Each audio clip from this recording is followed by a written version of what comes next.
Hello and welcome everyone. This is the polity lecture और इस lecture में हम बात करेंगे हिस्टोरिकल बैकग्राउंड का, जो कि हिस्टोरिकली हमारे पास बहुत सारे एक्ट्स आए एंड उनके क्या प्रोविजंस थे। साथ ही साथ हम जानेंगे कि वो एक्ट एंड उसके प्रोविजन हमारा जो प्रेजेंट कॉन्स्टिट्यूशन है, क्यों वो एक्ट यूजफुल थे, हमें क्यों पढ़ना है वो एक्ट। प्रेजेंट कॉन्स्टिट्यूशन को देखते हुए, क्योंकि बहुत सारे ऐसे प्रोविजंस हैं आज की जो हमारे कॉन्स्टिट्यूशन है, बहुत सारी ऐसी चीजें हैं जो कि रूट हमारा जो आज का कॉन्स्टिट्यूशन का जो रूट है वो ये एक्ट्स बनते हैं। बहुत सारे प्रोविजंस यहाँ से निकाले गए हैं जो आज हमारे कॉन्स्टिट्यूशन में प्रेजेंट हैं। तो स्टार्ट करते हैं वीडियो को और जानते हैं कि कौन कौन से एक्ट हमें पढ़ने एंड क्या क्या उसके प्रोविजन है। अगर आपने अब तक सेक्रेड गुरुकुल एप्लीकेशन डाउनलोड नहीं किया है तो प्लीज डाउनलोड कर लीजिए। इसमें इंडियन पॉलिटी के video lectures, e book, doubt clearing, quiz, previous question papers, test series और भी बहुत सारे चीज यहां पर आपको मिलेंगे। So please go and download the app. तो देखो, हिस्टोरिकल बैकग्राउंड में जब हम बात करते हैं एक्ट्स की, तो इसे दो पार्ट में डिवाइड किया गया है। पहला कहा गया कंपनी रूल। कंपनी रूल को 1773 टू 1857 रखा गया। इसका मतलब क्या हुआ कि जो भी एक्ट इस बीच में आ रहे हैं 1773 टू 1857 के बीच में, उसमें कहा गया कंपनी रूल करा है, कंपनी ने रूल किया है। इसके बाद दूसरा डिवीजन क्या है? दूसरा है क्राउन रूल। एंड जो इसमें जो एक्ट आए हैं वो कहा गया कि डायरेक्टली ब्रिटिश क्राउन ने, क्वीन एलिजाबेथ ने रूल किया है। बट रियल में ऐसा क्या था कि हालांकि ये डायरेक्ट तो था, बट कंपनी जो रूल कर रही थी इसमें भी इनडायरेक्ट रिलेशन था ब्रिटिश पार्लियामेंट का।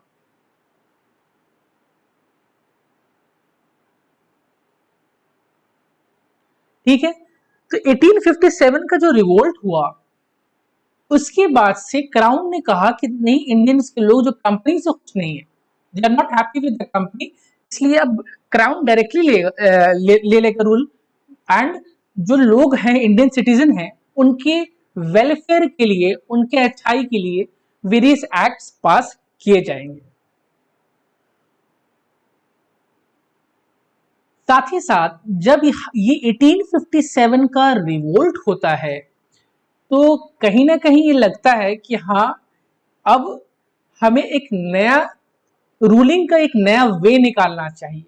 रूल तो करना ही करना था, चाहे कंपनी रूल करती या फिर क्राउन रूल करती, रूल तो इंडिया पे करना था, बट हाँ अलग तरीके से करना था, चाहे वो इनडायरेक्ट हो या फिर डायरेक्ट हो।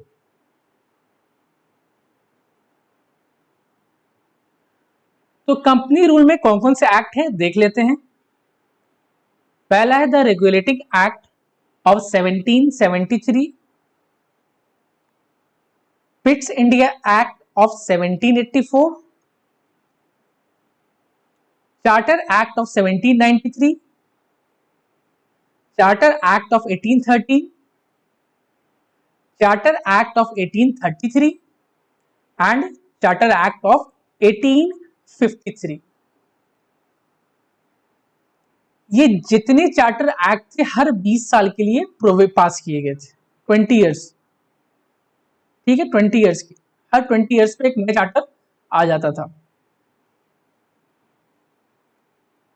तो बेसिकली 20 इयर्स के लिए कंपनी का जो रूल रहता था, कंपनी को जो एक्सक्लूसिव राइट दी गई थी इंडिया में काम करने के लिए, तो वो उसको बढ़ा दिया था कि you can carry on your trading purpose. Trading क्या, उनका रूलिंग पर्पस था। ये चार्टर एक्ट पास किए गए थे। नेक्स्ट जो रहता है crown rule, that is from 1857 up to the independence 1947 तक की ये क्राउन रूल चला। That is the direct ruling of India. इसमें कौन कौन से एक्ट है? Government of India act 1858, Indian councils act 1861, Indian councils act 1892, Indian councils act of 1909, इसको मॉर्ले मिंटो रिफॉर्म्स भी कहा जाता है। The government of India act of 1999, इसको मॉन्टेग्यू शेम्सफोर्ड रिफॉर्म्स भी कहते हैं।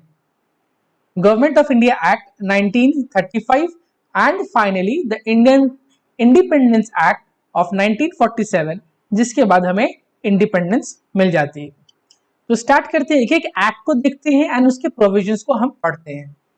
तो पहला आता है द कंपनी रूल, यानी कंपनी जो आती है ट्रेडिंग करने के लिए, उसे फरमान मिलता है कि आप जाके बंगाल में टैक्स फ्री ट्रेडिंग कर सकते हैं। And then company rule start होता है।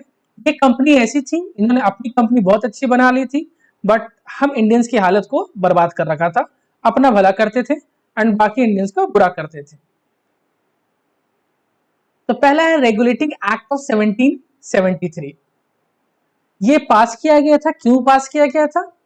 To regulate and control the affairs of East India company by British government. तो देखो होता क्या था कि कंपनी को रूल करने के लिए, ट्रेडिंग करने के लिए तो कह दिया गया कि आप ट्रेडिंग कीजिए, बट क्या हुआ, कंपनी के जो मेंबर्स थे ना, एम्प्लॉयज जो थे, वो प्राइवेट ट्रेडिंग स्टार्ट कर दिए। अब होता ये था, ये जब ब्रिटेन जाते थे तो बहुत ही मालामाल होके जाते थे। वहां पे बोलते थे कि कंपनी को इतना फायदा नहीं है जितना यहाँ के मेंबर्स को फायदा है। तो ये करप्शन का काम स्टार्ट हो गया था वहां पर।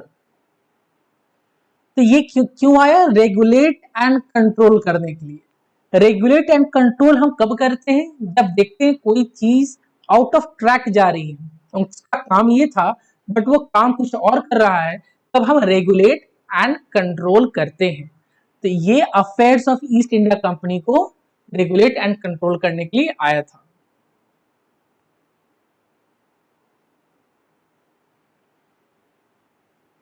नेक्स्ट है, it designated the governor of Bengal as governor general of Bengal. Governor of Bengal को गवर्नर जनरल बना दिया, नाम चेंज किया, कुछ थोड़े बहुत पावर्स ऐड किए एंड देन इसका नाम चेंज करके गवर्नर जनरल बना दिया ऑफ बंगाल का। The first governor general was Warren Hastings. ये नाम याद रखिएगा, पहला गवर्नर जनरल जो था वॉरेन हेस्टिंग था। एंड ये कुछ इस टाइप के दिखते थे, ये आराम से सोफे पे बैठे हुए हैं। तब ये सोफे पे बैठते थे एंड हम जमीन पे बैठते थे, क्योंकि गवर्नर जनरल थे। इंडियंस की केयर कोई नहीं करता था।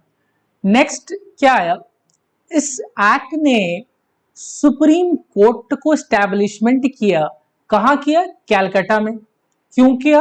वो इसलिए किया क्योंकि जब एक कंपनी है उसमें बहुत सारे केसेस हो सकते हैं, कोई फ्रॉड हो गया, कोई चीटिंग हो गया या कुछ और इश्यूज हो गए, तो इसका सोल्यूशन कहाँ निकलेगा? वापस ब्रिटेन में निकलेगा, तो बहुत लेंथी प्रोसेस हो जाएगा। इसलिए एक काम करो, इंडिया का मामला इंडिया में रहने दो। तो सुप्रीम कोर्ट बना दिया गया, वहां पे जाइए, आप अपना पिटिशन फाइल कीजिए एंड देन जजमेंट मिलेगा। एंड इसके जो पहले चीफ जस्टिस थे सर एलिजा इम्पे थे, नाम याद रखना। और क्या किया? It prohibited servants of the company. जैसे मैंने बताया था, जो एम्प्लॉय थे प्राइवेट ट्रेडिंग में इन्वॉल्व हो गए थे, ये प्रोहिबिट किया कंपनी के सर्वेंट को to engage in any private trade. आप किसी भी प्राइवेट ट्रेड में नहीं इन्वॉल्व होंगे, साथ ही साथ कोई भी गिफ्ट यानी प्रेजेंट एक्सेप्ट नहीं करेंगे, या फिर ब्राइब भी आप वहां के लोगों से एक्सेप्ट नहीं करेंगे।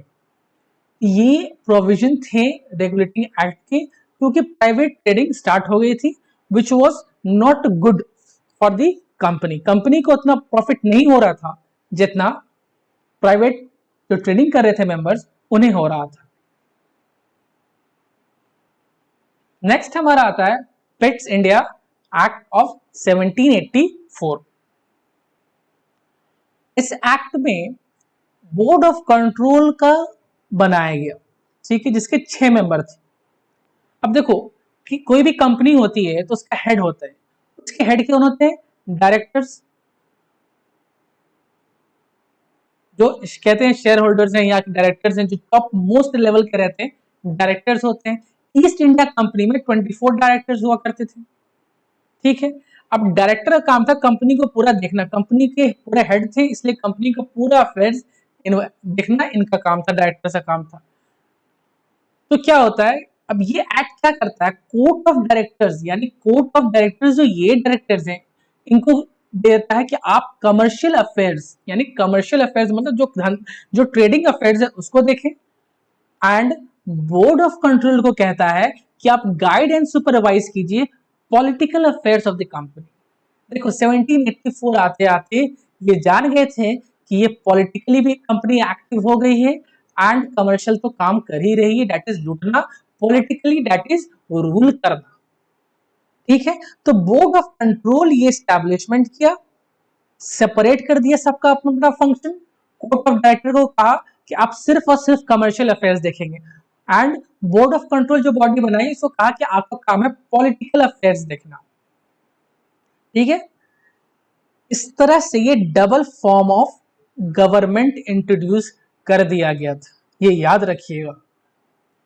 ये थे Pitt, he was the youngest British prime minister थे तब के, एंड ये एक्ट इनके टाइम में पास हुआ एंड बहुत ही अच्छे इन्होंने, वो कहते हैं ना ब्रिटिश बहुत चाल चलते थे, ये चाल चली गई थी वहां पर कि सेपरेट कर दिया गया court of directors and board of control का, कि कंपनी का दो काम है, कमर्शियली भी देखना, पॉलिटिकली भी एक्टिव रहना।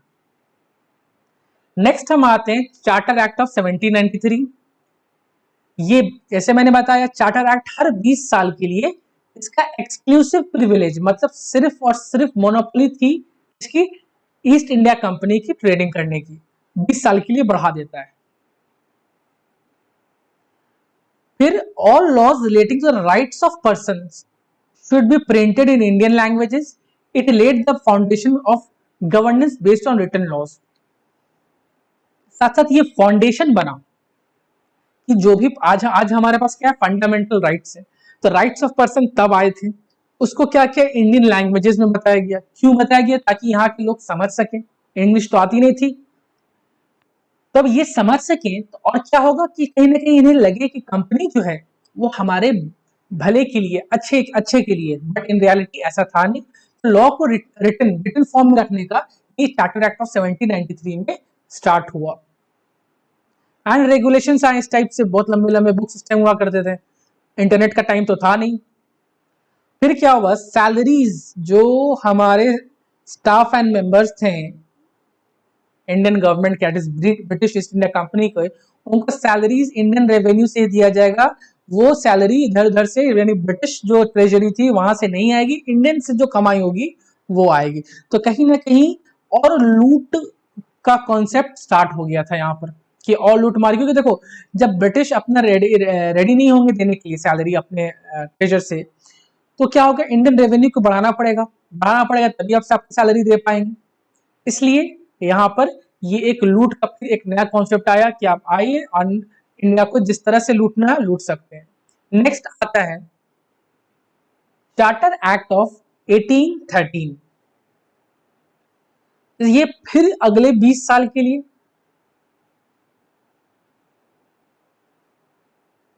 रिन्यू कर दिया गया, बट कंडीशन क्या थी, कंपनी का जो मोनोपोली था कि सिर्फ और सिर्फ ब्रिटेन से जो एक ही कंपनी आके ट्रेड कर सकती है, that is east India company, उसे खत्म कर देता है, मगर 20 साल के लिए फिर से एक्सटेंड कर दिया जाता है। लेकिन दो एक चीजों में इंडिया के साथ जो था वो टी ट्रेड में मोनोपोली रखी गई। याद रखिएगा, ये क्वेश्चन बहुत बार आ चुके हैं एग्जाम्स में चार्टर एक्ट 1813 के साथ, कि मोनोपोली जो खत्म कर दी गई यहाँ पर, दूसरे कंपनी भी अब इंडिया आके ट्रेडिंग कर सकते थे, लेकिन टी ट्रेड में एंड ट्रेड विद चाइना में अभी तक के ईस्ट इंडिया कंपनी के साथ मोनोपोली रही, उसको इंडियन ईस्ट इंडिया कंपनी को, कि इंडिया में वो टी ट्रेडिंग सिर्फ और सिर्फ उनका राइट था और चाइना के साथ ट्रेडिंग भी सिर्फ और सिर्फ उनका राइट था, ईस्ट इंडिया कंपनी का। साथ साथ एक बहुत ही अच्छा काम होता है चार्टर एक्ट 1813 में कि ₹1,00,000 का ग्रांट देती है government for the promotion of literature and science, that is education, यानी एजुकेशन को बढ़ावा दिया गया। बाय दिस टाइम लोग सोचने लगे थे कि अगर ये एजुकेटेड रहेंगे, तो ब्रिटिश हमेशा अपना ही भला सोचते थे, तो तब तक एजुकेटेड रहेंगे तो क्या होगा कि ये हमारे ऑफिस में काम कर सकेंगे एंड देन इनसे काम लिया जा सकेगा। तो कहीं ना कहीं कुछ ना कुछ अपने मतलब के लिए इन्होंने बेटरमेंट किया इंडिया का कि एजुकेशन के लिए ₹1 लाख।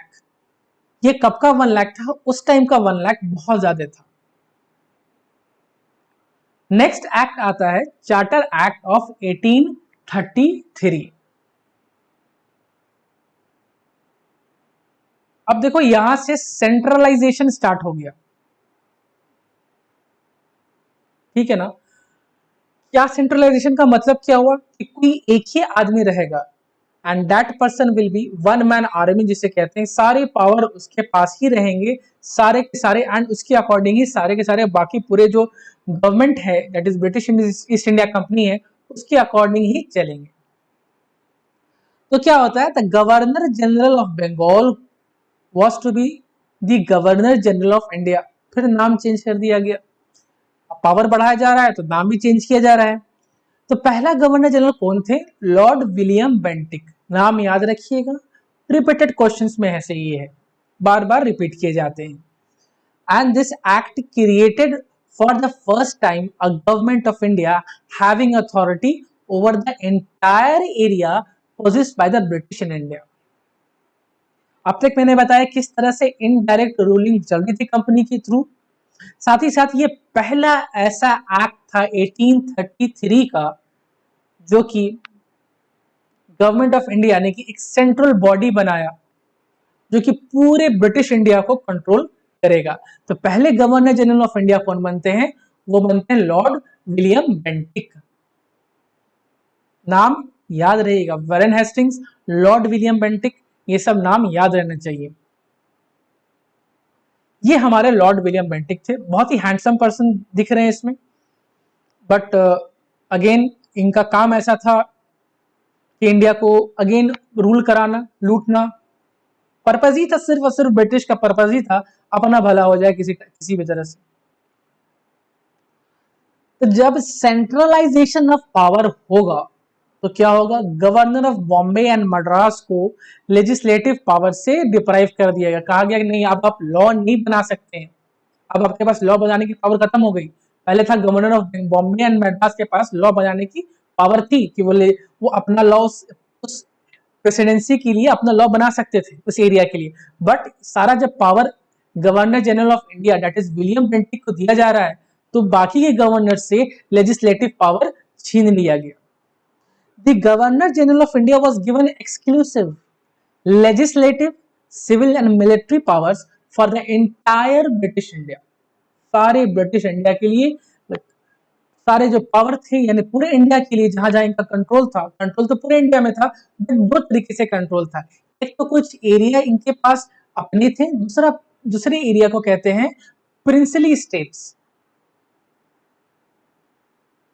ये क्या थे? जो स्टेट में जहां पे प्रिंस रहते थे उन्होंने इनसे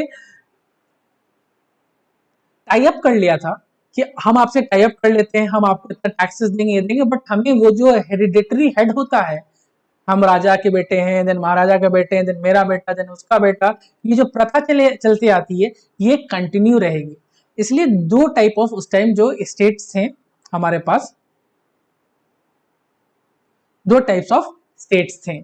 तो पहले तो ब्रिटिश स्टेट्स कह सकते हैं, यहाँ पे प्रिंसली स्टेट्स, दूसरा है ब्रिटिश जो स्टेट्स थे उसको प्रोविंसेस उस टाइम कहते थे। आज हम स्टेट्स कहते हैं, तब इसे प्रोविंसेस कहा जाता है, मीनिंग दोनों का सेम ही होता है। The laws made under the previous act were called as regulations, while laws passed under this act were called as acts। Regulation and acts में regulation मतलब एक सिंपल रेगुलेट कर रहे हैं, act मतलब प्रॉपर एक लॉ के अकॉर्डिंग हम आ रहे हैं। ये किस तरह से नाम चेंज हो रहा है। अब क्या होता है, the east India company became purely administrative body from commercial body. अब इस टाइम आते आते ये प्योरली एडमिनिस्ट्रेटिव बॉडी बन जाती है। एडमिनिस्ट्रेशन का काम रहता है इंडिया में, इंडिया को रूल करने का काम रहता है। ट्रेडिंग से कहां जा रहे हैं? रूलिंग की तरफ। ट्रेडिंग से रूलिंग की तरफ ये जा रहे हैं 1833 आते आते। इसको कमर्शियल बॉडी बना दी जाती है। फिर एक fourth member governor general council में ऐड किया जाता है जो कि एक लॉ मेंबर रहेगा। ठीक है। गवर्नर जनरल काउंसिल को और एक्सपैंड किया जा रहा है। Macaulay became the first law member. नाम याद रखिएगा। A law commission was also constituted under Macaulay for the codification of laws. मतलब लॉ का जो कोडिफिकेशन होगा, आज जैसे आईपीसी धारा इतना इतना है, ये कोडिफिकेशन किया गया लॉ का, ये तब स्टार्ट किया गया। तो ये जब हम एक्ट पढ़ रहे हैं तो हम ये चीज जान रहे हैं कि कल को ब्रिटिश के टाइम पे ये सब चीजें प्रेजेंट थी और आज भी कहीं ना कहीं ये चीज प्रेजेंट है।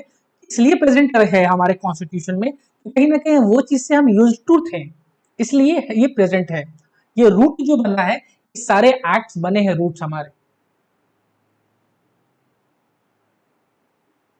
तो Macaulay became the first law member. By 1833 ये रियलाइज किया गया था कि इंडिया को हम इंक्लूड, इंडियंस को हम सही से इंक्लूड नहीं कर पा रहे हैं, तो हमें ये करना चाहिए। ब्रिटिश के जो मकॉले एंड जेम्स मिल थे, उन्होंने ये चीज सोचा कि इंडियंस को इंक्लूड करना चाहिए एंड तभी जाके उनके अकॉर्डिंग एजुकेशन को एक्सपैंड करना चाहिए। जब हिस्ट्री पढ़ेंगे तो ज्यादा क्लियर होगा हमें कि क्या क्या ऐसे प्रोविजन आए थे जो चार्टर एक्ट ऑफ 1833 आया।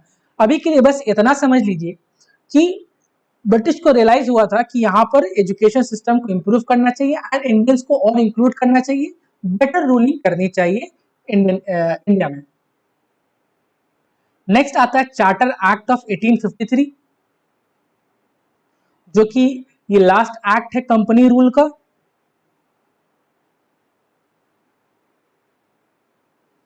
It is separated for the first time legislative and executive functions of the Governor General Council. Now देखो, पहले गवर्नर जनरल काउंसिल में क्या था कि सब फंक्शन एक ही आदमी परफॉर्म कर रहा है, बट ये दो फंक्शन अलग अलग होते हैं। लेजिस्लेटिव मतलब लेजिस्लेचर मतलब होता है लॉ बनाना, एग्जीक्यूटिव मतलब होता है बहुत सारे ऐसे काम होते हैं, बेसिकली हम समझते हैं इसको इम्प्लीमेंट करना, लॉ को इम्प्लीमेंटेशन करना ही एग्जीक्यूटिव का काम होता है। लेजिस्लेटिव का काम सिर्फ और सिर्फ लॉ बनाना है, इसकी इम्प्लीमेंटेशन से इनका काम नहीं। एग्जीक्यूटिव मतलब होता है इम्प्लीमेंटेशन करना एंड देन उस लॉ को, उस एक्ट को अच्छे तरीके से उसको पूरे जो पब्लिकली है उसको एग्जीक्यूट कराना। ठीक है, तो ये सेपरेट किया। देखो जहां जहां फर्स्ट टाइम आया है वो सारे चीज इंपॉर्टेंट होते हैं एग्जामिनेशन पॉइंट ऑफ व्यू से, क्योंकि अक्सर पूछे जाते हैं। ये सेपरेट किया लेजिस्लेटिव एंड एग्जीक्यूटिव फंक्शंस। साथ साथ किया गया, it provided for the addition of 6 new members. कहा, जिसे हम लेजिस्लेटिव काउंसिलर्स कहते थे। इंडियन लेजिस्लेटिव काउंसिल में इसको सेंट्रल लेजिस्लेटिव काउंसिल भी कहते हैं। तो यहाँ पे 6 न्यू मेंबर्स आएंगे। It introduced for the first time local representation in the Indian legislative council. ना हमारा डिमांड बहुत हो रहा था एंड रियलाइज भी हुआ इन्हें कि अब इंडियन को रिप्रेजेंट करना था, बस वो रिप्रेजेंटेशन था, पावर नहीं दिया गया था। वो बस जा सकते हैं, बैठ सकते हैं एंड क्या कौन रिप्रेजेंट होंगे, जो बड़े लोग हैं, राजा महाराजा वाले लोग होंगे, वही रिप्रेजेंट जाके इंक्लूड हो सकते हैं इस इंडियन लेजिस्लेटिव काउंसिल में, जो कि बनाई गई थी यहाँ पर, जिसमें 6 मेंबर थे।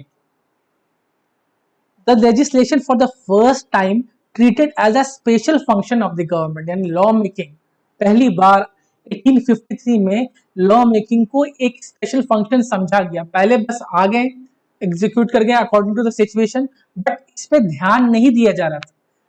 बट चार्टर एक्ट 1853 में इस चीज को देखा गया कि लेजिस्लेशन एक इंपॉर्टेंट है, क्योंकि जब हमारे पास अच्छे लॉज रहेंगे तब हम उसे अच्छे से, क्योंकि एक लॉ बनाना,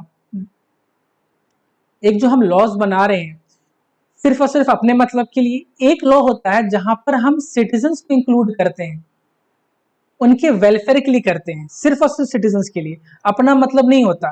लेकिन ईस्ट इंडिया कंपनी का अपना भी जो होता है सेल्फलेस, सेल्फ मतलब भी था उनका कि हमारा भला हो जाए एंड कुछ लोगों को इंक्लूड कर देते थे। बट सही लेजिस्लेशन वो होता है जो सिटीजन्स के लिए होता है, सिटीजन्स के भलाई के लिए। यहाँ पे ये स्पेशल फंक्शन समझा गया। साथ ही साथ ओपन कंपटीशन भी आया सिविल सर्वेंट के लिए। पहले नहीं था ऐसा, ओपन कंपटीशन इंडियंस के लिए नहीं था, लेकिन चार्टर एक्ट 1853 में इसे इंडियंस के लिए भी स्टार्ट कर दिया गया था, सिलेक्शन एंड रिक्रूटमेंट। अब हम आते हैं क्राउन रूल में। हमने पढ़ लिया कंपनी रूल, अब हम क्राउन रूल में देखते हैं जो बहुत सारे एक्ट्स हैं।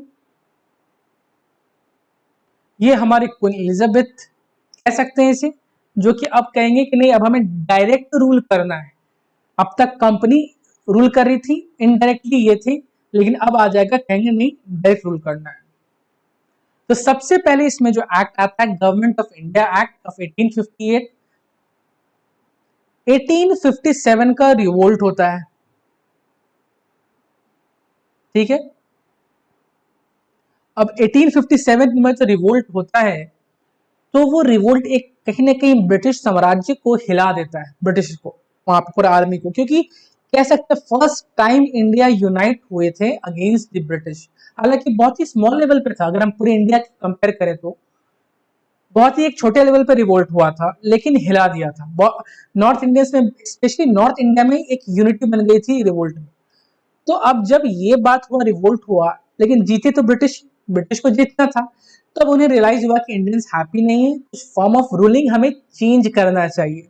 रूल तो करेंगे बट एक नए फॉर्म से चेंज करेंगे। तो इन्होंने government of India act pass किया। इसे कहते हैं, it is also known as act for the good government of India. Act for the good government of India मतलब ब्रिटिश और गुड गवर्नमेंट, मतलब ये साथ साथ स्पेसिफाई कर रहे हैं, वो अपने काम के थ्रू नहीं बता रहे हैं, वो स्पेसिफाई कर रहे हैं। इस एक्ट का नाम रखा हो act for the good government of India, जो कि 1947 तक तो नहीं था एटलीस्ट।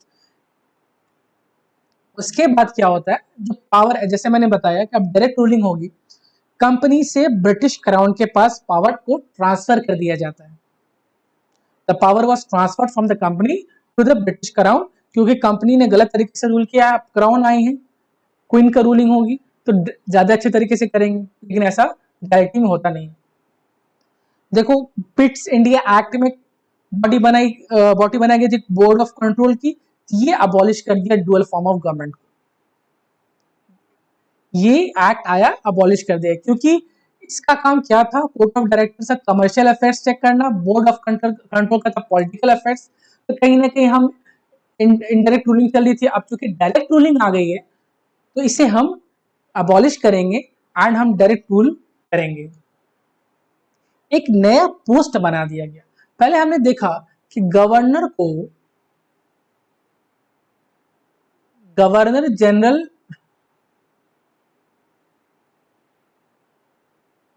ऑफ बंगाल बनाया गया, फिर गवर्नर जनरल ऑफ बंगाल से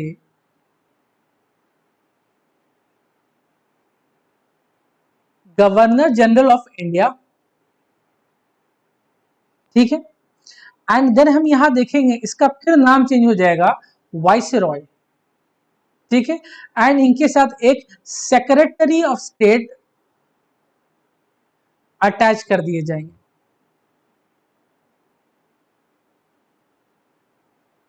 ठीक है। ये गवर्नमेंट ऑफ इंडिया एक्ट 1858 के बाद होता है। तो गवर्न पहले नेम चेंज हो रहा है, काम मोर और लेस, थोड़ा बहुत पावर में डिफरेंसेस है बट काम मोर और लेस सेम रहते हैं।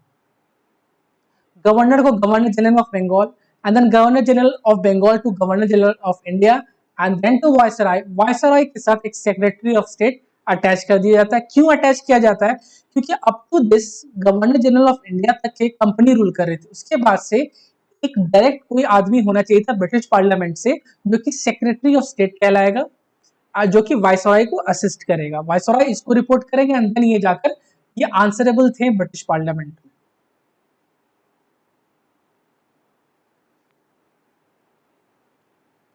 Secretary of State was the member of the British cabinet and was answerable to the British Parliament। यानी ब्रिटिश कैबिनेट, क्योंकि डायरेक्ट रूलिंग स्टार्ट हो गई है, तो वहां जो कैबिनेट का जो एक कोई आदमी था, मेंबर था, वो उसे सेक्रेटरी ऑफ स्टेट हम बना देते थे। एंड साथ ही साथ ये आंसरेबल थे। आंसरेबल किस चीज के लिए थे, जो भी इंडिया में अफेयर्स हो रहे हैं इनका जवाब ब्रिटिश पार्लियामेंट में सेक्रेटरी ऑफ स्टेट को देना पड़ता था, चाहे अच्छी रूलिंग हो रही है चाहे खराब रूलिंग हो रही है, ये आंसरेबल थे ब्रिटिश पार्लियामेंट में।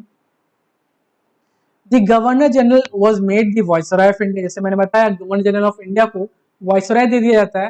एंड नाम याद रखिएगा, Lord Canning became the first viceroy of India. ये टाइटल मिलता है लॉर्ड कैनिंग को, ये हमारे लॉर्ड कैनिंग है। तो ये आपको याद रखना है कि Lord Canning became the first viceroy of India.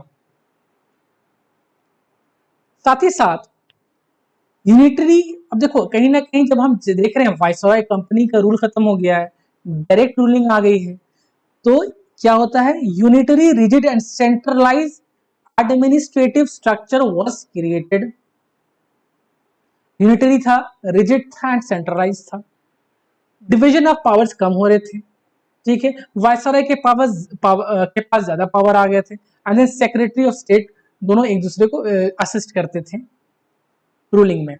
तो ये एक्ट जो था सेंट्रलाइज एंड रिजिड हो गया, यूनिटरी फॉर्म ऑफ गवर्नमेंट की तरफ चल पड़ा। आज हम जब हम इंडियन कॉन्स्टिट्यूशन को थोड़ा डीप में पढ़ेंगे तो देखेंगे हमारा जो यूनिटरी फॉर्म है जो कॉन्स्टिट्यूशन का, वो क्या है, उसके प्रोविजंस भी हम देखेंगे लेटर ऑन। नेक्स्ट आता है Indian councils of act of 1861। Now councils तो बन गई थी, तो अब उसके एक्ट भी आए 1861। इसका जो प्रोविजंस थे, it made the beginning of representative institution by associating Indians with law making process. यहां से लॉ मेकिंग प्रोसेस में पहले तो सिर्फ और सिर्फ रिप्रेजेंटेशन दिया गया था, अब लॉ मेकिंग प्रोसेस में भी हम इन्वॉल्व करने लगे। बाय दिस टाइम हमारी डिमांड बढ़ते गई कि हाँ अब हमें और पावर चाहिए, क्योंकि इंडियंस ही इंडियन को सही से उनके लिए लॉ ला सकते हैं, ब्रिटिश नहीं ला सकते। A fifth member from legal background was added to the viceroy's executive council. Executive council की बात चल रही है, लेजिस्लेटिव नहीं। एग्जीक्यूटिव काउंसिल में फिफ्थ मेंबर को जो लीगल लॉ के बैकग्राउंड से हो, क्योंकि जो लॉ के बैकग्राउंड से होंगे वो एक लॉ मेकिंग में असिस्ट अच्छे से कर सकेंगे। The viceroy could nominate some Indians as non official members in his council. कुछ मेंबर्स को वो नॉमिनेट कर सकते थे। तो लॉर्ड कैनिंग ने किसको नॉमिनेट किया? Raja of Banaras, the maharaja of Patiala and sir Dinkar Rao. ये नाम याद रखिएगा, इनका नॉमिनेशन रखा गया। अगेन उस टाइम जो रिप्रेजेंटेशन था, आज जैसे आम पब्लिक के पास पावर है, कोई भी इलेक्शंस जाके लड़ सकते हैं, पॉलिटिकली एक्टिव हो सकते हैं, उस टाइम ऐसा पावर नहीं दिया गया था। उस टाइम वही एक्टिव होते थे जो एक सर्टेन एक राजा महाराजा टाइप ऑफ लोग हुआ करते थे। The executive council was expanded by the addition of 6 to 12 members for the legislative purpose। साथ साथ legislative purpose के लिए members ऐड करने का, यानी लॉ मेकिंग प्रोसेस हमारा इंप्रूव होते जा रहा है। Portfolio system was introduced by Lord Canning in 1859 and the viceroy was given power to issue ordinances। अब ये पोर्टफोलियो सिस्टम होता क्या है? पोर्टफोलियो सिस्टम बेसिकली कहते हैं काम को बांटना, यानी मिनिस्ट्री को बांटना। आज हम प्रेजेंट सिचुएशन में देख सकते हैं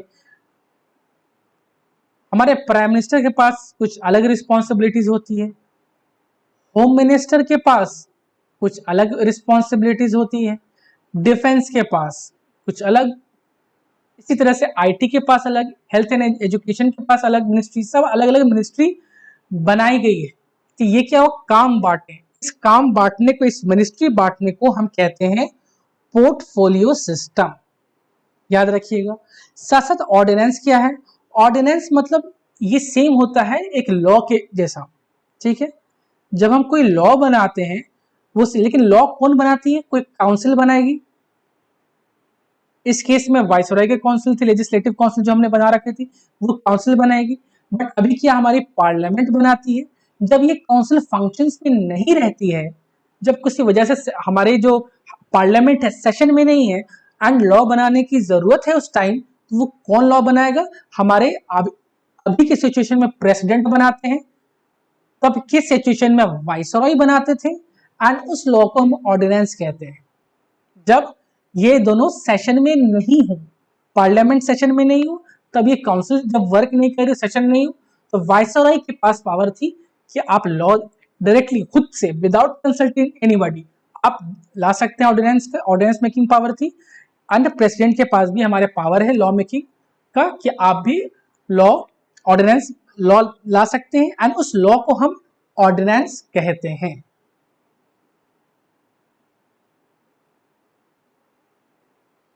Decentralized process was started by restoring the legislative powers to Bombay and Madras presidency। यहाँ से डिसेंट्रलाइजेशन स्टार्ट किया जाता है, क्योंकि अब यूनिटी थी हमारी गवर्नमेंट कि हाँ एक सेंट्रलाइज फॉर्म कर दिए थे। बॉम्बे एंड मद्रास की जो प्रेसिडेंसी थी वहां से लॉ मेकिंग पावर हटा लिया गया था, हम सेंट्रलाइज की तरफ ज्यादा फोकस करते थे। लेकिन बाय दिस टाइम हम डिसेंट्रलाइज की तरफ फोकस करना स्टार्ट करते हैं। देन आता है इंडियन कॉन्स्टिट्यूशन एक्ट ऑफ 1892। फिर देखो धीरे धीरे धीरे हमारी जो काउंसिल है वो एक्सपैंड होती जाएगी जैसे जैसे हम आगे बढ़ते चलेंगे, एंड पावर ज्यादा मिलती जाएंगी इंडियंस को भी। It increased the number of additional members in the central and provincial legislative council, मतलब सेंट्रल में भी जो लेजिस्लेटिव काउंसिल थी एंड प्रोविंसेस में भी जो थे वहां पर मेंबर्स को बढ़ा दिया गया। A system of limited election was introduced. याद रखिएगा इलेक्शन का जो लिमिटेड इलेक्शन था, इलेक्शन का जो सिस्टम था वो इस टाइम इस एक्ट में इंडियन काउंसिल एक्ट ऑफ 1892 में इंट्रोड्यूस किया गया था। उसके बाद से क्या हुआ, it enlarge the functions of the councils allowing discussion of the budget. ना पहले सिर्फ था रिप्रेजेंटेशन, उसके बाद से कहा गया कि आप बजट के ऊपर डिस्कस भी कर सकते हैं। बजट हमारा हर साल आज भी आता है, उस पर हम अब तो पार्लियामेंट हो गया तो पावर सबके पास बढ़ गया डिस्कशन के एंड वोटिंग के क्वेश्चंस आस्क करने की। लेकिन तब क्या था, सिर्फ और सिर्फ इंडियन काउंसिल्स एक्ट 1892 ने कहा यू कैन ओनली डिस्कस, आपके पास पावर नहीं है कोई क्वेश्चन पूछने के, डिस्कस कर सकते हैं। लेकिन नेक्स्ट एक्ट आता है इंडियन काउंसिल्स एक्ट ऑफ 1909, जिसे हम मॉर्ले मिंटो रिफॉर्म्स भी कहते हैं ना। मॉर्ले मिंटो इस तरह का नाम रहे तो पहला जो नाम रहता है वो सेक्रेटरी ऑफ स्टेट के होते हैं, दूसरा नाम वाइसरॉय का होता है। इन दोनों को अटैच कर दिया गया है, जिससे हम सेक्रेटरी ऑफ स्टेट हो गए, ये वाइसरॉय हो गए। ये दोनों मिलकर जो रिफॉर्म्स ला रहे हैं, एक्ट ला रहे हैं, उनके नाम पर भी दिया गया, that is Morley Minto reforms. जैसे मैंने बताया Lord Morley was the secretary of state of India, Lord Minto viceroy थे। दोनों मिलकर कुछ रिफॉर्म्स अनाउंस करते हैं ब्रिटिश पार्लियामेंट में। अब और पावर दे दी जाती है इंडियंस को। The members of the council could ask supplementary questions, discuss bills, move resolution on financial statement, that is budget जो हो रहा है, रेजोल्यूशन भी मूव कर सकते हैं। पावर धीरे धीरे धीरे बढ़ाई जा रही है, इंक्लूजन होते जा रहा है इंडियंस का, एंड हम देख रहे हैं किस तरह से इंडिपेंडेंस की तरफ हम बढ़ रहे हैं। एंड फाइनली जाके हमें 1940 इंडियन इंडिपेंडेंस एक्ट जब हम पढ़ेंगे तब पता चलेगा कि इंडिपेंडेंस हमें तब जाकर मिली थी। बट हम ये धीरे धीरे जा रहे हैं क्योंकि इंडियंस को पावर ज्यादा मिलते जा रहा है। अगेन जैसे मैंने बताया, जैसे आगे बढ़ते रहेंगे काउंसिल एक्सपैंड होती रहेगी। कहाँ, सेंटर एंड प्रोविंसेस दोनों में एक्सपैंड करी थी काउंसिल्स। एक बहुत बड़ा जो ड्रॉबैक था इसका वो था कम्युनल रिप्रेजेंटेशन इंट्रोड्यूस किया गया था। मुस्लिम को दिया गया था separate electorates on religious grounds. देखो कम्युनल रिप्रेजेंटेशन तब तक 1909 तक के डिमांड इंडियन नेशनल कांग्रेस का भी एंड मुस्लिम लीग का भी, ये दोनों का डिमांड चल रहा था, अपना अपना एक सेपरेट डिमांड। एंड मुस्लिम्स चाहते थे, क्या चाहते थे कि उनका जो लीडर हो वो सिर्फ और सिर्फ मुस्लिम्स ही इलेक्ट करें। इसका उन्होंने फायदा उठाया ब्रिटिश ने एंड ले आए सेपरेट इलेक्टोरेट कि मुस्लिम लीडर सिर्फ और सिर्फ मुस्लिम ही डिवाइड कर देगा मुस्लिम रीजन को, एंड देन वो अपने रिप्रेजेंटेटिव्स इलेक्ट करेंगे उस एरिया से, यानी मुस्लिम्स को इलेक्ट करेंगे। तो कि कम्युनल रिप्रेजेंटेशन इन्होंने लेते आया, ये बहुत बड़ा ड्रॉबैक था। साथ साथ Satyendra Prasad Sinha became the first Indian to join the viceroy executive council. नाम याद रखिएगा। देन आते हैं government of India act of 1919, जिसे हम मॉन्टेगू शेम्सफोर्ड रिफॉर्म्स भी कहते हैं। अगेन मॉन्टेगू थे वो सेक्रेटरी थे, ये वाइसरॉय थे, याद रखिएगा। It relaxed the central control over the provinces by separating the central and the provincial subjects. अब क्या हुआ कि पहले सेंट्रल का कंट्रोल प्रोविंसेस पे यानी स्टेट्स पे, जो आज जो हम स्टेट्स कहते हैं, ज्यादा था उस टाइम पे। तब क्या सब्जेक्ट्स को हम बांट दिए कि प्रोविंसेस इन सब्जेक्ट्स पर लॉ बनाएंगे एंड सेंट्रल इस सब्जेक्ट्स पर लॉ बनाएंगे। एंड ये आज भी प्रेजेंट है हमारे कॉन्स्टिट्यूशन में। तो कहीं ना कहीं देख रहे हैं कि किस तरह से ये रूट यहां से लिया जा रहा है हमारे कॉन्स्टिट्यूशन में। The powers of the secretary of state was drastically reduced। इनके पावर को रिड्यूस कर दिया गया क्योंकि इंडियन काउंसिल का जो पावर था उसे हम बढ़ा रहे थे।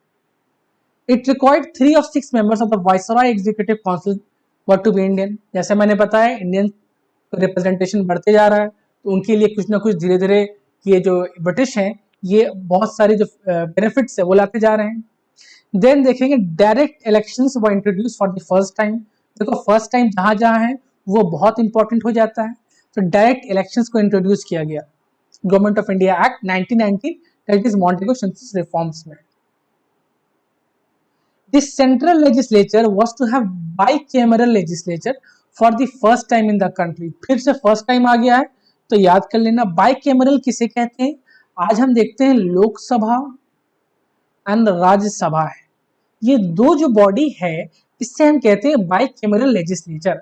बाई मतलब दो, ठीक है, तो दो लेजिस्लेचर है। लेजिस्लेचर का काम क्या होता है, लॉज बनाना, ठीक है। तो सेंट्रल लेजिस्लेचर को डिवाइड कर दिया गया दो पार्ट में, लोकसभा में, राज्यसभा जो प्रेजेंट टाइम में, तब नहीं था, ये तो आज के टाइम में किया गया, बट दो पार्ट में डिवाइड कर दिया गया for the first time. It provided separate electorates. देखो फिर से इन्होंने चाल चला, क्या चाल चला, तब तो 1909 में मुस्लिम्स के लिए आए थे, अभी सिख्स के लिए भी आ गए, इंडियन क्रिश्चियंस के लिए भी आ गए, एंग्लो इंडियंस के लिए भी आ गए और यूरोपियंस के लिए आ गए, यानी सब अपना अपना यूनिटी को इन्होंने खत्म करना चाहा इंडिया में। एक जो यूनाइट थे इंडिया, ये खत्म करना चाहे कि हम यूनिटी को खत्म करते हैं। सिख अपना सिख चुने, मुस्लिम मुस्लिम चुने, क्रिश्चियन चुने, जो जिससे बिलोंग करता है वो अपना अपना रिप्रेजेंटेटिव चुन सकता है। बट आज क्या होता है, हम एक यूनाइटेड है। तभी कॉन्स्टिट्यूशन जब हमारा कॉन्स्टिट्यूशन फ्रेम हो रहा था तो हमारे जो फाउंडिंग फादर्स थे वो वरिड थे कि किस तरह से हम इस इंडिया को यूनाइट कर सके, क्योंकि तब इंडिया बहुत बच चुका था जब इंडिपेंडेंस हुआ था। तो एक और सिस्टम इंट्रोड्यूस किया जाता है जो कि डायरकी सिस्टम कहते हैं, ठीक है। ये क्या क्या याद रखिएगा, ये डायरकी बार बार रिपीटेड क्वेश्चंस एग्जाम्स में। दी प्रोविंशियल सब्जेक्ट्स यानी जो स्टेट के सब्जेक्ट से दो पार्ट में डिवाइड किए गए थे, एक रिजर्व्ड, दूसरा ट्रांसफर्ड। देखो ये डिवाइड क्यों किए गए, डिवाइड इसलिए किए गए क्योंकि इंडियंस को था कि हमें अपना कॉन्स्टिट्यूशन बनाना है एंड हमें एक्सपीरियंस नहीं था। तो ये ट्रांसफर्ड वाले जो सब्जेक्ट्स हैं ये इंडियंस को दे दिए गए थे कि आप जाइए आप सीखिए, उस टाइम सीखना था। तो transferred subjects were administered by the governor with the help of ministers responsible to the legislative council. मतलब आप अपने एक्ट के लिए रिस्पॉन्सिबल हैं जो भी आप कर रहे हैं। रिजर्व सब्जेक्ट्स कौन थे, गवर्नर से एडमिनिस्टर करता था with his executive council without any responsibility towards the legislative council. यानी कि गवर्नर एंड उनके जो मिनिस्टर्स कर रहे हैं वो रिजर्व सब्जेक्ट्स पे कर रहे हैं, उसमें कोई क्वेश्चंस नहीं कर सकते कि आपने ऐसा क्यों कहा, किस लिए किया। बट ट्रांसफर्ड सब्जेक्ट्स में क्वेश्चंस किए जा सकते थे, वो रिस्पॉन्सिबल थे लेजिस्लेटिव काउंसिल पे।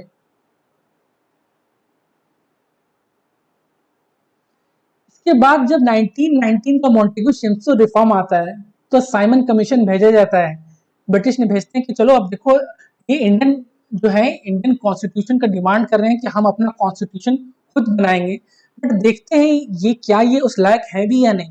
तो साइमन कमीशन ब्रिटेन ने भेज दिया, कहा कि ठीक है, साइमन चेयरमैन थे इसके, ये जॉन साइमन, कहा कि जाओ देखो इंडिया में कि कैसे वो लोग काम कर सकते हैं क्या नहीं कर सकते हैं। ये एक 7 मेंबर्स कमीशन था, 7 मेंबर थे। लेकिन जैसे ही ये कमीशन इंडिया आता है लोग नारा लगाने लगते हैं Simon go back go back. ये तब भी नारा लगता था और आज भी ये काले झंडे के साथ उसको प्रोटेस्ट करते हैं। क्यों करते हैं, क्योंकि देखो इंडियन कॉन्स्टिट्यूशन बनाने के लिए इंडियंस को इन्वॉल्व करना जरूरी है कि इंडियन का भला कैसे हो सकता है। अब इन्होंने क्या किया कि 7 मेंबर रखा, एंड सारे के सारे मेंबर्स जो थे वो ब्रिटिश थे, इसलिए सारे पार्टीज ने इसका बॉयकॉट करना स्टार्ट कर दिया। ये बहुत ही स्ट्रेंज है, लेकिन क्या करते, ब्रिटिश अपना चाल चलते थे, तब तक हम इंडियंस एक्टिव हो गए थे 1927 तक के। अब आता है गवर्नमेंट ऑफ इंडिया एक्ट 1935। ये आता है तो साथ साथ जो रिजर्व और ट्रांसफर्ड सब्जेक्ट था डायरार्की, इसे प्रोविंसेस में अबॉलिश कर देता है, यानी स्टेट्स में, और इसे federal level that is central level पे इंट्रोड्यूस कर दिया जाता है। चेंजेस आते जा रहे थे हर एक्ट, लेकिन गवर्नमेंट ऑफ इंडिया एक्ट 1935 ये बहुत ही इंपॉर्टेंट है, क्योंकि हमारा जो कॉन्स्टिट्यूशन बना है उसका ब्लूप्रिंट, उसका जो बेस है, हर किसी का एक बेस फाउंडेशन होता है, इसका जो फाउंडेशन हमारे कॉन्स्टिट्यूशन का वो गवर्नमेंट ऑफ इंडिया एक्ट 1935 है। ये फाउंडेशन बना इंडियन कॉन्स्टिट्यूशन का, याद रखना, बेसिस। देन डिवीजन ऑफ सब्जेक्ट्स आ गया। आज भी ये 3 पार्ट में डिवाइड किया गया था 3 लिस्ट में। फेडरल, इसको हम सेंट्रल कहते हैं, प्रोविंशियल इसे हम स्टेट कहते हैं, एंड कंकरेंट को एज इट इज कहते हैं कंकरेंट। ठीक है, तो 3 सब्जेक्ट में डिवाइड कर दिया गया। सेंट्रल सब्जेक्ट पे सेंटर ही लॉ बना सकती है, स्टेट नहीं बना सकती है। स्टेट वाले सब्जेक्ट में स्टेट ही लॉ बना सकती है, सेंट्रल नहीं बना सकती। कंकरेंट ऐसे चीज जो दोनों ही लॉ इस पे बना सकते हैं। एंड रेसिडुअरी पावर्स, यानी कोई ऐसा चीज जो ऐसा सब्जेक्ट जो इन तीनों में प्रेजेंट नहीं है, तो वो उस पर लॉ कौन बनाएगा, वाइसरॉय बनाएंगे उस टाइम के। ठीक है, लेकिन आज कौन बनाएगा, आज पार्लियामेंट के पास है रेसिडुअरी पावर्स, ये वो बना सकती है, पार्लियामेंट पास कर सकती है, तब ये वाइसरॉय के पास था। It provided for the establishment of all India federation, मतलब एक काम करते हैं, 2 प्रोविजंस थे, जैसे मैंने बताया, एक ब्रिटिश थे, दूसरा प्रिंसली स्टेट्स थे, यानी सब मिलके एक यूनिटी फॉर्म करेंगे जिसे कहेंगे all India federation. It introduced bicameralism into 6 out of 11 provinces. Bicameralism मैंने बताया, 2 लॉ मेकिंग बॉडी, ठीक है, सेंटर में लोकसभा एंड राज्यसभा है, आज स्टेट में होता है विधानसभा एंड विधान परिषद। तो इस तरह से 2 डिवीजन, 2 बॉडी रहेगी जो लॉज बनाएगी। साथ साथ reserve bank of India establish किया गया। फिर तब फेडरल पब्लिक सर्विस कमीशन था, अभी UPSC, union public service commission. ठीक है, फिर ज्वाइंट बनाया गया पब्लिक सर्विस कमीशन, 2 या 2 से ज्यादा के लिए। फिर साथ साथ और इसमें क्या, स्टेट पब्लिक सर्विस कमीशन बनाया गया था, जैसे आज बीपीएससी होता है, यूपीपीएससी होता है, सीजीपीएससी होता है। ये सब गवर्नमेंट ऑफ इंडिया एक्ट 1935 में बनाए गए थे, एंड ये आज तक कंटिन्यू है। It provided for the establishment of federal court that is supreme court. ठीक है, तो ये सब थे गवर्नमेंट ऑफ इंडिया एक्ट के प्रोविजंस। देन आता है क्रिप्स मिशन 1942 में। तब तक लोग डिमांड कर रहे थे, इंडियंस जो हमारे फ्रीडम फाइटर्स थे, कि हमें आजादी चाहिए, हमें सेल्फ रूलिंग करनी है। तो ये आ जाते हैं डोमिनियन स्टेटस के साथ। डोमिनियन स्टेटस किसे कहते हैं, डोमिनियन स्टेटस मतलब होता है कि ठीक है, आप इतना जिद कर रहे हैं तो आपको सेल्फ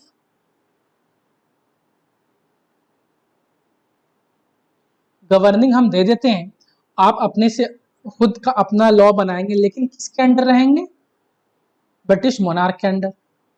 यानी कि ब्रिटेन का कहीं ना कहीं आप पे, आप उससे ऊपर रहेंगे, आप उनके अंडर में रहेंगे, डोमिनियन स्टेटस, लेकिन आप अपने लिए अपना लॉ बना सकते हैं। ये क्रिप्स मिशन 1942 ने कहा। Constitution of India to be made by an assembly, ठीक है, एक असेंबली बनाई जाएगी। साथ साथ क्या कहा, any provinces of Indian states जो कि तैयार नहीं है कॉन्स्टिट्यूशन एक्सेप्ट करने के लिए, ये जाके ब्रिटेन से निगोशिएट अलग से कर सकते हैं। मतलब जिसको मन नहीं है इंडिया में आना, ज्वाइन करना, वो अपने मन से कुछ भी कर सकता है। ये बहुत ही वेग था। फिर आता है कैबिनेट मिशन प्लान 1946 का। ये क्या कहा कि नहीं देखो, एक यूनियन ऑफ इंडिया होना चाहिए जिसमें ब्रिटिश स्टेट्स भी रहेंगे और Indian that is princely states भी रहेंगे। Provinces can make laws on all subjects, यानी प्रोविंसेस के पास लॉ दे दिया गया except foreign affairs, defence and communication. इसको छोड़ के बाकी सब पे लॉ बना सकते हैं।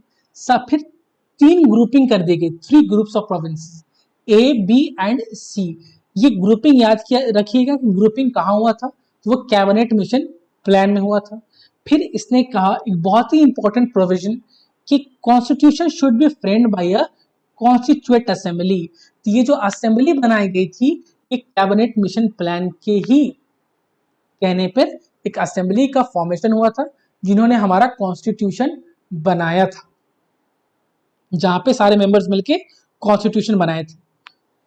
एंड देन लास्ट जो आता है ये माउंट बेटन प्लान, ये पार्टीशन के साथ आता है कि इंडिया का पार्टीशन होगा, इसे माउंट बेटन प्लान भी कहेंगे। एंड ये प्लान इंडियन इंडिपेंडेंस एक्ट 1947 से लागू हो जाएगा। जब ये इंडियन इंडिपेंडेंस एक्ट पास कर दिया जाएगा तो ये प्लान लागू हो जाएगा एंड इंडिया को इंडिपेंडेंस मिलेगा पार्टीशन के साथ। अब देखते हैं इंडियन इंडिपेंडेंस एक्ट ऑफ 1947। अब इंडिपेंडेंस मिला तो क्या होगा, ब्रिटिश का रूल खत्म कर दिया गया, इंडिया का एक सॉवरेन स्टेट बना दिया गया। सॉवरेन स्टेट मतलब क्या होता है, सॉवरेन स्टेट मतलब होता है कि अब आपके ऊपर कोई रूल नहीं करेगा, आप फ्री हैं, जैसे चाहे वैसे अपना लॉ बना सकते हैं, you are free to make your own laws, आपके ऊपर कोई रूल नहीं करेगा। दो कॉन्स्टिट्यूएंट असेंबलीज बनाई गई, पाकिस्तान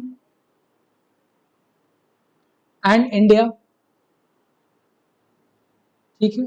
सेक्रेटरी ऑफ स्टेट को अबॉलिश कर दिया गया, कोई जरूरत नहीं थी, जब हम इन्हें इंडिपेंडेंस दे रहे थे इसकी कोई जरूरत नहीं थी। India ceases to be a dependency of the British crown, अब वो ब्रिटिश क्राउन पर डिपेंडेंट नहीं था। The governor general and provincial governors acted as a constitutional head, ये टेम्परेरी बनाए गए थे कि जब तक कोई हेड रहेगा उस टाइम के लिए, जब तक हमारा कॉन्स्टिट्यूशन नहीं बन जाता, तो governor general and provincial governor बनाए गए थे। The central legislature of India ceased to be exist and constituent assembly was to function as the central legislature। जो वायसराय की जो काउंसिल थी उस टाइम पे वो उससे खत्म कर दिया जाता है एंड कॉन्स्टिट्यूएंट असेंबली बनाई जाती है जो कि एज अ सेंट्रल लेजिस्लेचर काम करेगा, जिसका काम होगा लॉज बनाना। तो ये रिप्लेस कर दिया गया कॉन्स्टिट्यूएंट असेंबली।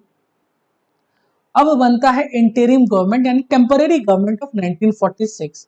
इसे फॉर्म किया जाता है 2 सितंबर 1946 में।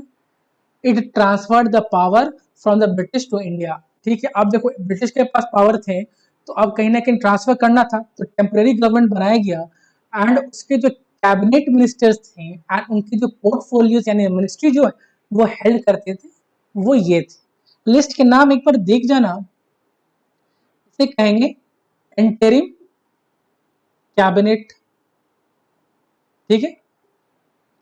जवाहरलाल नेहरू के पास external affairs and commonwealth relation था। ये जवाहरलाल, ये तो इंटरिम कैबिनेट था, लेकिन जब ये हमारे जवाहरलाल नेहरू प्राइम मिनिस्टर भी बने थे तभी फॉरेन अफेयर्स जो था वो जवाहरलाल नेहरू के पास ही था।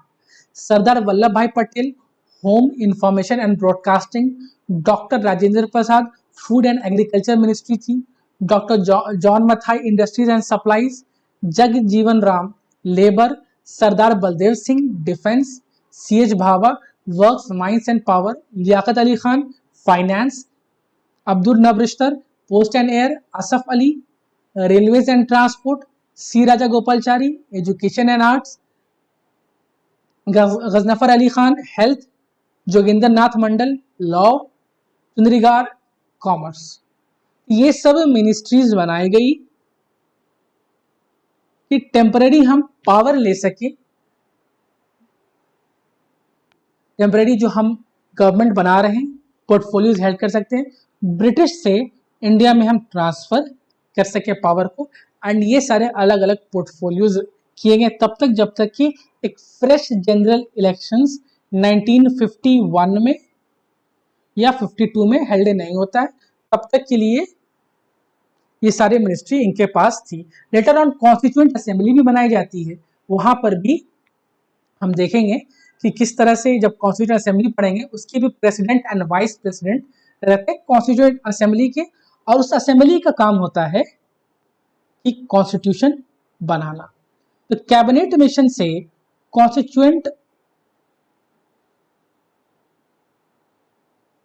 असेंबली का फॉर्मेशन हुआ एंड इस असेंबली का काम हुआ कॉन्स्टिट्यूशन बनाना।